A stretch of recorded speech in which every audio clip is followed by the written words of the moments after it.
लुटेरी बीवी। नीता का परिवार उसकी शादी कराना चाहता है, पर नीता को अपने बॉयफ्रेंड से ही शादी करनी होती है, जिसके लिए परिवार तैयार नहीं होता। इन्हीं सब उलझनों के बीच नीता के पापा उसकी मर्जी के खिलाफ राघव और नीता की शादी करा देते हैं। शादी ਤਾਂ ਤੁਸੀਂ ਮੇਰੀ ਕਰਾ ਦਿੱਤਾ, ਹੁਣ मैं भी देख दिया ए परिवार खुश किवें रहंदा है।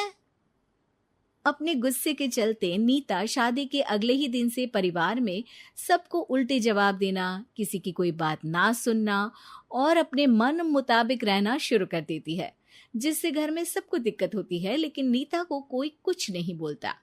एक दिन सास नीता के पास आती है। बहू की गल, तुसी किवें नाल या किसी गल से नाराज हो? तुहानू मेरी फिक्र करन दी कोई लोड़ नहीं, मैं ठीक हाँ।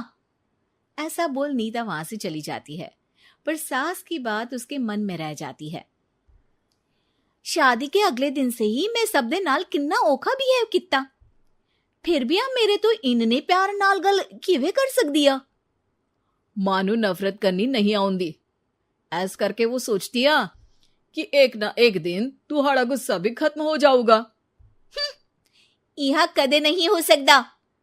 इससे पहले राघव कुछ बोलता, नीता का मोबाइल बजने लगता है, जिस पर राघव वहां से चला जाता है और नीता फोन पर बात करने लगती है। जिसके बाद अगले दिन से नीता की जैसे ही आत्मा बदल गई हो, वो बिना किसी के बोले घर के सारे काम कर देती है।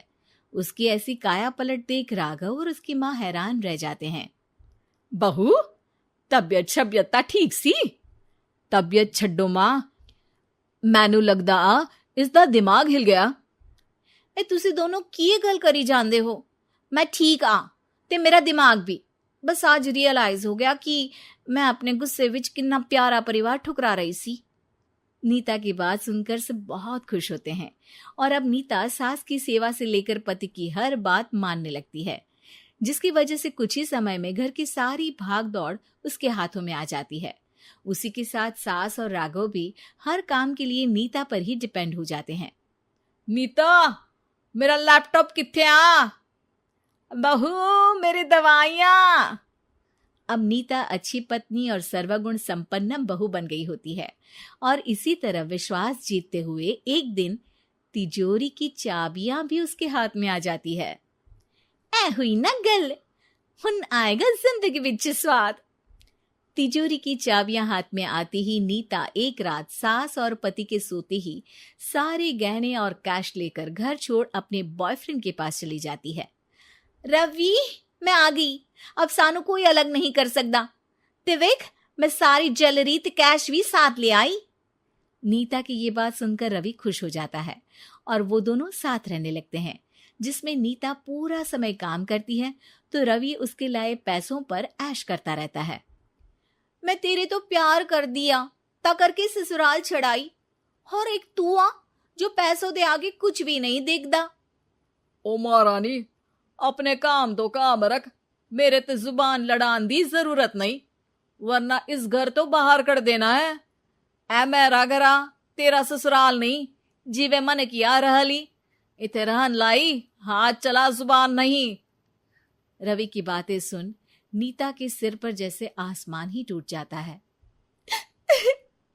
एक तेरे करके मैंने अपने मां पियो नाल उस भले चंगे ससुराल नु भी धोखा दिता ते तू छड्ड परे, मेरी ही गलती आ जे अखा उत्थे तेरे प्यार दा पर्दा डाल उस दिन फोन ते तेरी गल्ला विच आ गई।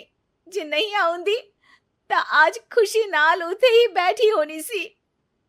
ए भाषण उन्ना दियो जिससे इसका फर्क पड़े, मेरे कॉल नौटंकी नहीं।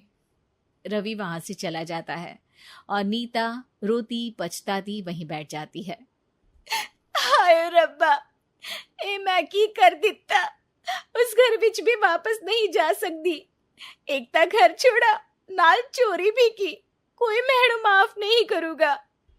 घर कैसे वापस जाए इसी डर से नीता रवि का घर छोड़ नहीं सकती। इसी तरह दिन बीतते हैं और उन्हीं के साथ हालात बद से बदतर होते जाते हैं। अब रवि पैसों और अपनी मनमानी के लिए नीता के साथ मारपीट भी शुरू कर देता है, जिससे परेशान होकर एक दिन नीता उसे छोड़ अपने ससुराल वापस आ जाती है। जिसे वहां देख राघव गुस्से से लाल हो जाता है। हुन इथे की लेना या हमारी जिंदगी के साथ घर ता तू पहले ही बर्बाद कर गई सी। जान दिया, मेरी गलती माफी लायक नहीं। मैं कमली सी उस ढोंगी नु सच्चा प्यार दे इस सच्चे प्यार नु बोझ समझती बैठी। मैनू माफ कर दो। जे मेरी नू रानी समझ गई आ कि उस तो गलती हुई आ, फिर किस बात का रुसना मनाना। केड़ी नू रानी? रानी बोलन जोगा इसने केड़े झंडे गाड़ दिए?